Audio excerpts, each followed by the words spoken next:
12 hole here, Boundary Lakes Golf Course. Par 5 that plays around 500 yards.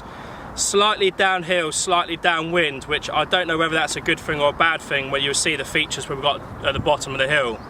So again, I've never been up here. All I know is I'm hitting between those two trees. Okay, that's my target line. The left-hand tree, we're going to take a couple of stems off just to make it a little bit wider.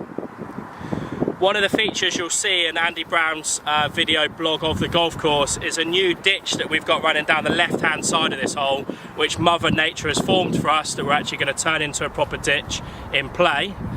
That then leads into a lake. Now, Andy's ideas are that we cut the fairway from the very top of the hill right the way down to the lake, so it really is a risk and reward hole. But I'm going to play a 3-wood down there. My ideal shape of shot through the gap is a draw. Anything that fades or slices off right is going to end up in a cluster of trees down the right hand side. And then again, anything that I pull left is going to end up in that new ditch. So it really is a tight one, guys, so we really need to hit this fairway. I'm going to hit a 3-wood and see where we end up.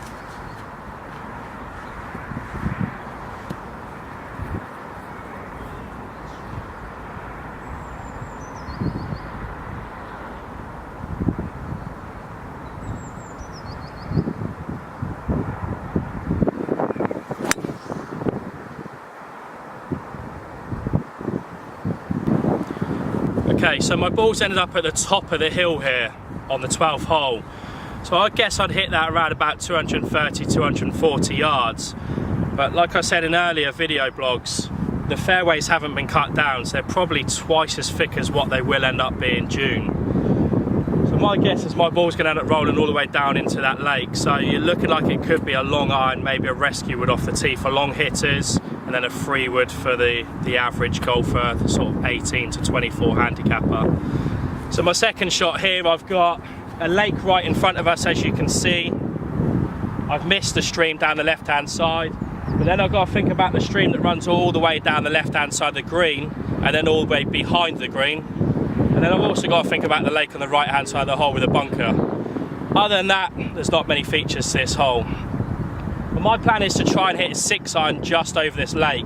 So that's going to land on the fairway and hopefully run to the front edge of the green. So again, it's another risk and reward shot into this par 5. I'm looking at about a 200-yard downhill 5-iron. But we're going to hit the shot, we're going to see where we end up, and then I'm just going to show you some of the features around this hole.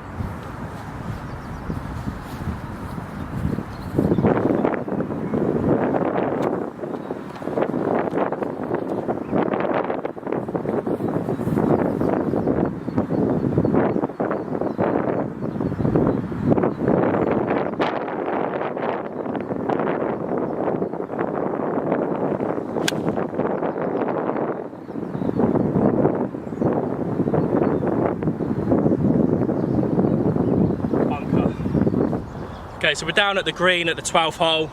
You can see from the very top of the hill, that's where I played my second shot, a long 5-iron. Just in front of us is the lake.